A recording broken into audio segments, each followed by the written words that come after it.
श्याम रामचंद्र की जय। यह सुंदरकांड राम कथा का वह अध्याय है जिसमें हनुमान जी अपनी भक्ति, पराक्रम और बुद्धि का अद्वितीय परिचय देते हैं।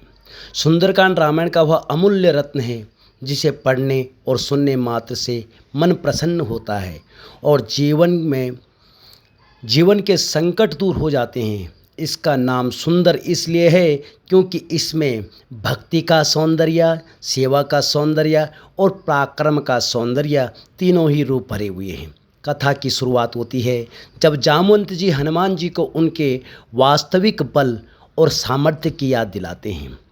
यह हमें सिखाता है कि कभी कभी हमें अपने भीतर छिपी शक्ति का ज्ञान भी किसी साधु संत के माध्यम से होता है। हनुमान जी समुद्र को लांघ करके निकलते हैं और यात्रा में कई बाधाओं का सामना करते हैं। समुद्र को पता था कि रघुनाथ जी के वे दूत हैं। उन्होंने मैनाक पर्वत से कहा कि आप उनको कुछ समय अपने ऊपर विश्राम कराओ। हनुमान जी ने मैनाक जी को प्रणाम करके कहा कि राम काज कीने बिना मोई कहाँ विश्राम। जब तक राम काज पूरा नहीं कर लेता हूँ तब तक मुझे विश्राम कहाँ है। देवताओं ने हनुमान जी की बल और बुद्धि की परीक्षा के लिए सुरसा को भेजा। सुरसा ने कहा कि मैं तुम्हें खाऊंगी। हनुमान जी ने कहा, माता, मैं प्रभु के कार्य के लिए जा रहा हूँ। कार्य पूर्ण होने पर आपके पास स्वयं आऊँगा, तब आप खा लेना। सुरसा नहीं मानी। फिर हनुमान जी ने कहा कि तो ठीक है माता, खा लो। जैसे ही सुरसा ने हनुमान जी को खाने के लिए अपना मुख का आकार बढ़ाया, हनुमान जी दुगने हो गए। जस जस सुरसा बदन बढ़ावा, तास दून कपि रूप दिखावा। और सुरसा 100 योजन की हो गई। उसने 100 योजन का मुख कर लिया अपना। हनुमान जी छोटे से हुए और उसके मुख में प्रवेश किया और बाहर आकर के प्रणाम करके कहा कि माता, मैंने आपके कहा अनुसार कार्य किया है, अब आज्ञा दें। तब सुरसा ने हनुमान जी को आशीर्वाद दिया कि राम काज सब करी हो, तुम बल बुद्धि निदान, आशीष दे गई सो हरस चले हनुमान। समुद्र में और उसके बाद हनुमान जी आगे बढ़े। समुद्र में एक राक्षसी सिंहिका नाम की है जो आकाश मार्ग में उड़ने वाले जीव को, उनकी छाया को कैद करके खा जाती है। वही छल उसने हनुमान जी के साथ किया। हनुमान जी ने उसको मारा और आगे बढ़े। इन तीनों प्रसंगों से हमें यह सीख मिलती है कि जीवन की कठिनाइयाँ को विवेक, धैर्य और शक्ति से पार किया जा सकता है। समुद्र पार करके हनुमान जी एक पर्वत पर चढ़े और वहाँ से उन्होंने लंका की सुंदर शोभा देखी। चारों तरफ हरियाली है, नाना प्रकार के बाग हैं। हनुमान जी देख के अति प्रसन्न होते हैं और फिर दुखी होने लगे कि अगर यह रावण नहीं माना तो यह लंका नष्ट हो जाएगी। फिर चारों तरफ उन्होंने रावण के सैनिकों को देखा और मन में विचार किया कि रात्रि के समय छोटा सा रूप धारण करके लंका में प्रवेश किया जाए। लेकिन फिर भी लंकनी ने उन्हें पकड़ दिया। राष्ट्र की सुरक्षा कैसी हो, यह रावण की लंका से हमें सीखने को मिलता है, जहाँ एक मच्छर भी प्रवेश नहीं कर सकता है। और लंकनी ने उनको पकड़ के कहा कि देखो देखो, चोर चोर चोर चोर। और लंकनी ने कहा कि मैं चोरों को पकड़कर ही खाती हूँ। हनुमान जी ने एक मुष्टिका से उस पर प्रहार किया। वह मूर्छित हो करके धरती पर गिरी और उसके मुख से रक्त बहने लगा। और जब वह उसकी मूर्छा खुली तो उसने हनुमान जी को प्रणाम करके कहा कि मैं धन्य हूँ जो मुझे राम जी के दूत के दर्शन हुए हैं। हो सकता है पिछले जन्म मैंने कोई पुण्य किए होंगे, तभी मेरे भाग्य खुले हैं। तब उसने कहा कि जब रावण को ब्रह्मा जी ने वरदान दिया था, तब जाते समय मुझे कहा था कि जब किसी बानर के मारने से तुम मूर्छित हो जाए तो समझ लेना कि राक्षसों का अंत आ गया है। और उसी समय और उसके बाद हनुमान जी की लंकनी के साथ सत्संग हुआ और लंकनी को ज्ञान प्राप्त हुआ। उसने हनुमान जी का लंका में स्वागत किया और फिर वह भगवान की भक्ति में लीन हो गई, रावण की नौकरी छोड़ दी। लंका में प्रवेश करके हनुमान जी महलों में गए। अनेक महलों में उन्होंने देखा कहीं भी माँ जानकी का पता नहीं लगा। फिर उन्होंने एक सुंदर भवन देखा और मन में विचार किया कि लंका तो निशाचरों की नगरी है, यहाँ कोई सज्जन पुरुष कैसे रह सकता है। मन में विचार किया। उस महल के बाहर भगवान के धनुष बाण के चित्र बने थे और आंगन में नाना प्रकार के तुलसी के वृक्ष लगे हुए थे जो धर्म के पक्ष में खड़े हैं, और उनके साथ सीता। और इस प्रकार उन्होंने एक ब्राह्मण का रूप धारण किया और अंदर प्रवेश किया। ब्रह्मकाल का मुहूर्त था।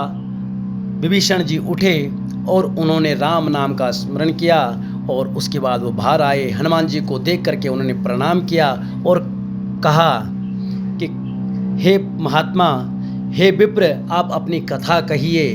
मुझे लगता है या तो आप प्रभु के कोई विशेष दूत हैं या स्वयं प्रभु हैं। हनुमान जी ने कहा कि मैं जीव हूँ, जीव की कथा नहीं व्यथा होती है, कथा तो भगवान की होती है। और तब उन्होंने राम कथा कही और विभीषण जी से राम कथा कह करके फिर कहा कि मैं उन्हीं राम जी के दूत हनुमान हूँ। और उसके बाद हनुमान जी और विभीषण जी की वार्ता होती है। हनुमान जी पूछते हैं कि विभीषण जी, आप किस प्रकार से इस लंका में रहते हो जहाँ राक्षसों की नगरी है। तब विभीषण जी कहते हैं कि जिस प्रकार जीव 32 दांतों के बीच में रहती है, उसी प्रकार मैं इन राक्षसों के बीच में रहता हूँ। और उसके बाद विभीषण जी ने माँ सीता का पता बताया कि अशोक वाटिका में माँ है, और हनुमान जी ने विभीषण जी से विदा ली और अशोक वाटिका में पहुँच गए। अशोक वाटिका में जाकर के वही वृक्ष पर चढ़े और उस वृक्ष से के पत्तों में छुप करके उन्होंने माँ के दर्शन किए और माँ को प्रणाम किया।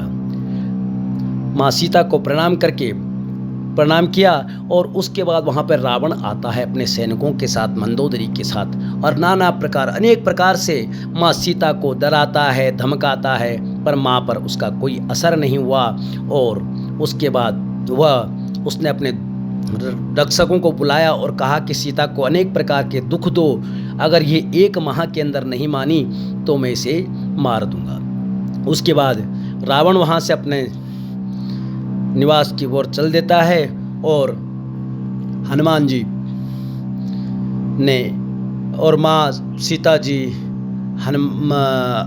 त्रिजटा जो राक्षसी थी, भगवान की भक्त थी, उससे बात करते हैं कि माता मैं किस प्रकार से यहाँ रहूँ, अब 1 महीने में मेरा ये हो जाएगा। और राक्षस माँ सीता को डराने धमकाने लगे, अनेक प्रकार से कष्ट देने लगे।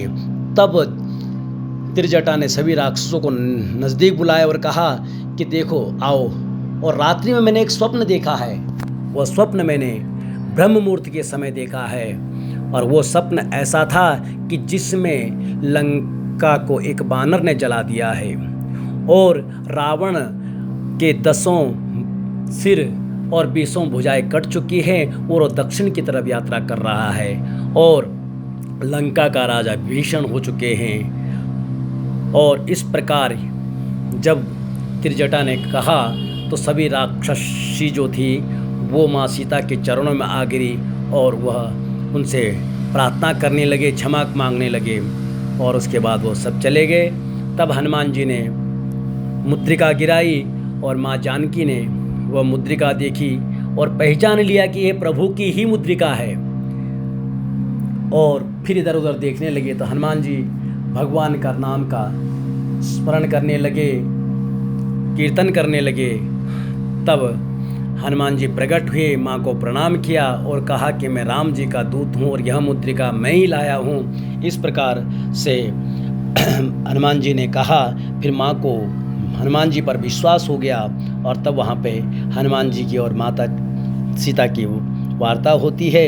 और उसके बाद माँ सीता कहती है कि हे हनुमान, क्या तुम्हारे प्रभु को मेरी याद नहीं आती। हनुमान जी ने कहा माता याद तो आती है, लेकिन प्रभु को पता नहीं है कि आप यहाँ हो। अगर पता होता तो कब के आते और आपको यहाँ से ले जाते, लेकिन अब मैं आ गया हूँ और प्रभु को जाके बताऊंगा, प्रभु आएंगे और आपको ले जाएंगे। हनुमान जी ने कहा माता मुझे आज्ञा नहीं है, नहीं तो मैं आपको इसी समय यहाँ से ले जाता। माँ हनुमान जी को देखती है, ऊपर से नीचे तक इतना छोटा सा बानर इतनी बड़ी बात कह रहा है। माँ सीता ने कहा कि हनुमान, क्या सभी बानर भालू तुम्हारे जैसे हैं कि कुछ तुमसे बड़े भी हैं? हनुमान जी ने कहा, माँ ये असली नहीं है। तो असली क्या है? हनुमान जी एकदम से बड़े हुए एक पर्वत के समान, कनक भूधराकार शरीरा समर भयंकर अति बलवीरा। ऐसा मालूम पड़ा कि जैसे एक सोने का पर्वत माँ सीता के सामने खड़ा हो गया हो। तब माँ को विश्वास हुआ। फिर हनुमान जी ने छोटा रूप धारण किया, माँ को प्रणाम किया और माँ ने हनुमान जी को आशीर्वाद दिया। यहीं पे माँ सीता हनुमान जी को आशीर्वाद देती है। अष्ट सिद्धि नव निधि देने वाला हनुमान जी को और अजर अमर होने का आशीर्वाद, और उसके बाद हनुमान जी को कि भगवान का विशेष भक्त हमेशा प्रभु के चरणों में रहने का आशीर्वाद देती हैं। हनुमान जी अति प्रसन्न होते हैं और माँ के चरणों में बार बार प्रणाम करते हैं और माँ सीता से फिर कहते हैं कि माँ मुझे भूख लगी है। अभी तक जो भी मुझे मिले हैं सभी ने कहा कि खाऊंगी। पहले सुरसा मिली, फिर सिंगिका मिली, फिर लंकनी मिली, लेकिन खिलाने वाला नहीं मिला। अब आप मिली हैं माता, और यहाँ के सुंदर फलों को देख करके मुझे भूख लग रही है। माँ सीता ने कहा, पुत्र ये तो ठीक है, लेकिन यहाँ जो है भयंकर राक्षस रखवाली करते हैं। हनुमान जी ने कहा, माँ उनकी चिंता आप मत करो, वो मुझ पे छोड़ दो। माँ हनुमान जी का बल देख चुकी थी। तब माँ ने कहा, ठीक है पुत्र,